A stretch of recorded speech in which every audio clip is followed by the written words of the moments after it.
Okay, let's untack this. We've all absolutely been there. You hit that perfect flow state working, you ignore all the internal warning signals, and maybe 3 hours later, you finally, heave yourself out of your chair. Oh, yeah. And that transition from sitting human to standing human is, well, it's excruciating. You feel like some kind of rusty, hinged piece of antique farm equipment. Why do we feel so incredibly frozen? Yeah. You thought it was just tight muscles, didn't you? Uh-huh. And that is probably the cruelest joke our body plays on us, really. You target the muscle, you stretch the hamstrings, you do all the things. Right, you foam roll. Exactly. And you feel, maybe momentary relief? Yeah. If that, that's because the main antagonist in this whole drama, it's not really the muscle itself. It's this silent, full-body biological network. It's called the fascia. The fascia, the ultimate silent saboteur. So our mission today is to dive deep into this mysterious, kind of sticky, full-body netting. Understand how it gets stuck, why it responds to the weirdest stimuli, and, truly unexpected things. Yeah, some really weird stuff. And what targeted, consistent movement you need to adopt, like right now, to save yourself from lifelong stiffness. Right. So we really need to start with the core concept. If you can imagine your body wearing like a continuous deep-sea diving suit, that's basically your fascia. A wetsuit. Right? Yeah, a wetsuit. It surrounds every single muscle fiber, every organ, every blood vessel, every nerve. And what's really crucial here is that it's not, compartmentalized. It's literally one continuous sheet running from the soles of your feet right up to the crown of your head. Whoa. So wait, if I have an issue in my shoulder, like a knot or something, that tension could theoretically be pulling on something way down in my hip. Precisely. That's exactly how it works. Healthy fascia should be dynamic. It should be movable, allow structures to sort of slide over one another. It's supposed to be flexible, and it's actually highly responsive. It even has these unique electrical properties. But here, the sedentary trap. And this affects pretty much every single person listening right now. Okay, hit me with it. Tell us why just sitting here chatting is essentially turning us into, concrete statues. Well, it really comes down to lubrication. See, normally between the layers of fascia, there's this stuff called hyaluronic acid. It acts like the biological oil, basically, allowing that smooth, frictionless glide. Okay. But when we're sedentary, or, when we repeatedly use only a partial range of motion like sitting, that lubrication, it starts to break down. The environment actually becomes more acidic, and the layers, they just stop gliding. Okay. So the oil basically becomes sludge. Is that what you're saying? Worse than sludge, actually. The collagen fibers, these are the structural components of the fascia. They start to cross-link. They form these permanent adhesions. It's not just like glue. It's the actual fabric of your body fusing together because it hasn't been asked to move properly in a long time. So you don't just have tight muscles. You have fascial adhesions and scar tissue literally holding you hostage. Wow. Okay. And if you just keep reinforcing that stagnation, we get into what sounds kind of like a body horror scenario. Yeah. You mentioned people who are literally trapped in a bad posture. Yeah, this is when it can develop into what are called contracts. Now, these are pathological shortenings of the soft tissue, so the muscles and especially the fascia that become permanent. Think of someone who's been perpetually hunched over a desk or, their phone for decades. Pretty much everyone. Right. Their connective tissue literally grows to keep them in that forward flexed position. They actually lose the physical ability to stand up straight because the fascia has structurally adapted. It's hardened that way. So the big lesson here is whatever position you hold the longest, your body is taking these meticulous, architectural notes on how to permanently reinforce it, like pouring concrete. Exactly. Consider the analogy of a simple cast after a broken leg. Okay. If the leg is immobilized for just, say, 3 weeks, when that cast comes off, the ankle is often frozen solid, right? Totally stiff. Right. The muscles haven't atrophied that much in 3 weeks, but the fascia. It has structurally grown and fused in that stagnant zero motion position. Motion, movement, that's the only way to break up those adhesions and encourage the healthy fluid and glide again. Okay, so this is where it gets really weird then. Because the assumption, I think, for most of us is that this wetsuit thing is just passive. It's just a support structure, like inert wrapping paper holding everything together. But the research suggests it's highly active and, frankly, kind of aggressive. Oh, it is aggressive. And it definitely has an attitude. There was this incredible discovery made by researcher Helene Langevin. She was observing acupuncture in a lab setting under imaging. And she noticed that when the tiny needle was inserted, something seemed to be physically grabbing and pulling at the needle. Huh. Like, I'd picture the body defensively flexing its muscles against a needle, maybe? That's what you'd think. But the MRI revealed something far stranger. It was the collagen fibers of the fascia itself that were actively winding themselves around the needle, moving toward the stimulus. She actually called it the spaghetti on a fork effect. Spaghetti on a fork. That image is, well, it's ridiculous, but it totally shows active biological intelligence, right? Oh. What was the internal effect of this microscopic grappling match? So what's fascinating is the cellular response that followed. The primary cells responsible for synthesizing and maintaining this connective tissue, they're called fibroblasts. They were activated by this winding. Okay. They sent out chemical signals, which in turn caused the surrounding tissue to relax and actually expand. And this effect was measurable several centimeters away from where the needle actually went in. So this proves fascia isn't just sitting there passively. It's communicating, it's moving, it's dynamically adjusting itself. Okay, wow. That covers the mechanical and chemical response. But if the fascia is that active in response to a tiny physical needle, what happens when it responds to something huge, like the massive internal stress of trauma or fear? This feels like the pivot where that sticky wetsuit starts, I don't know, holding onto our emotional baggage too. Well, this is exactly where we connect the dots between that active structure and these neuroemotional holding patterns.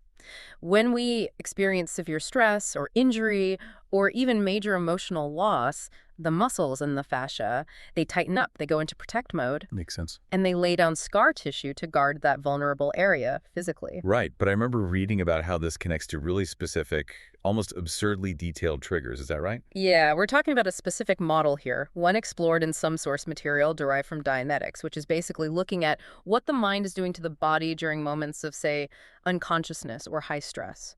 The core idea or belief is that every single sensory input during a traumatic event gets recorded as a kind of mental picture. Okay, let's use that perfect, maybe slightly over-the-top example from the research to illustrate how complicated this could get. Walk us through it. Okay, so imagine you're 5 years old, right? You're climbing a tree. You fall, hitting your lower back pretty hard. Your friend nearby just bursts out laughing hysterically. Ouch. Emotionally and physically. Right. Simultaneously, a sudden rain shower starts pouring down. You get dust kicked up into your sinuses from the fall. Your mother is maybe yelling your name from the porch in a panic.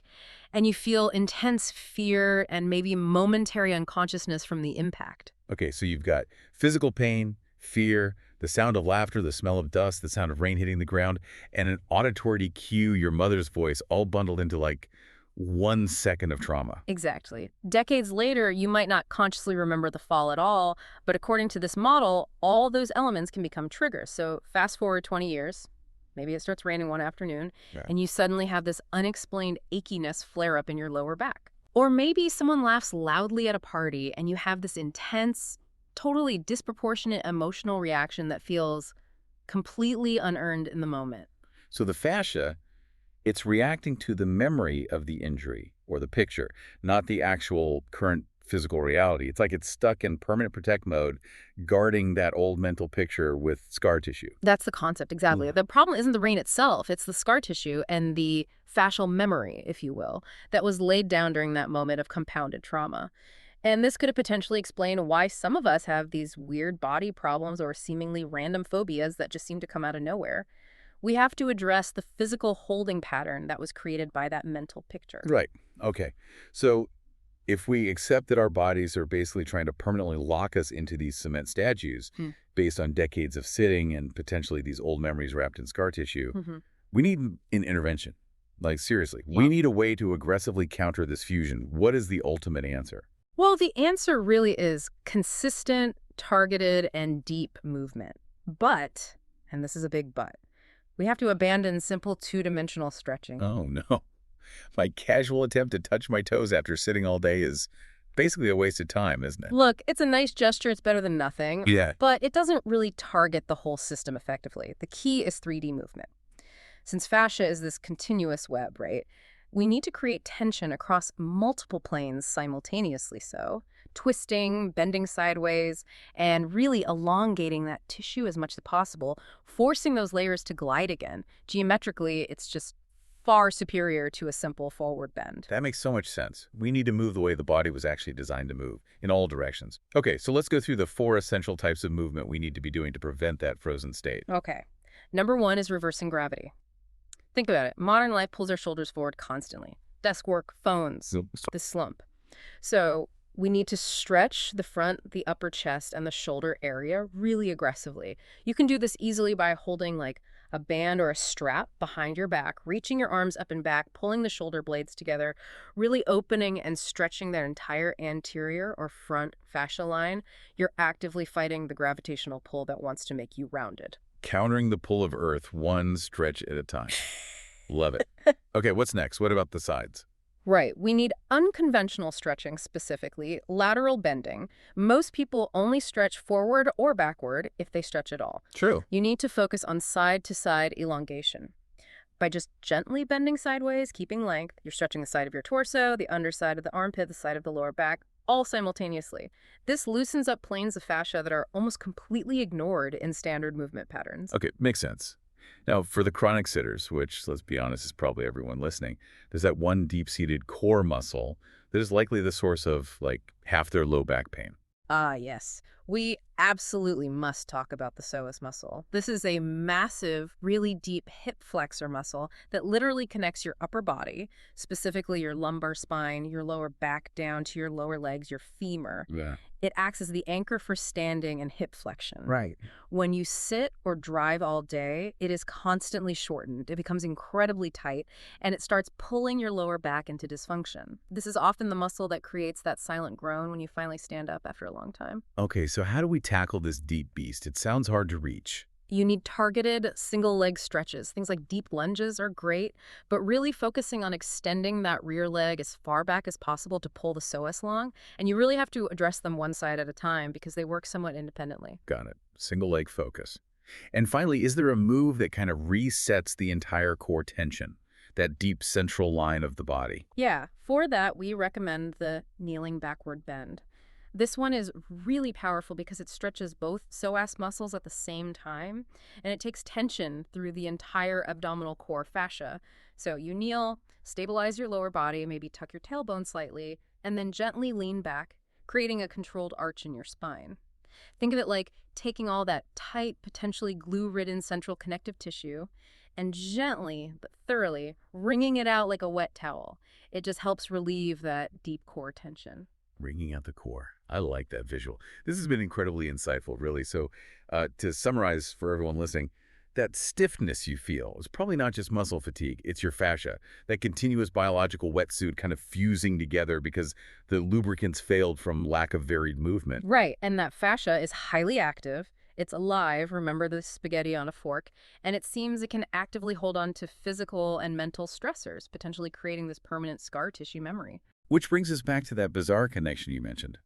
If rain can trigger back pain decades after a fall, and if motion, 3D motion, breaks up that fascial scar tissue, well, maybe that scar tissue is holding on to an old emotional memory or trigger. It poses a fascinating question, doesn't it?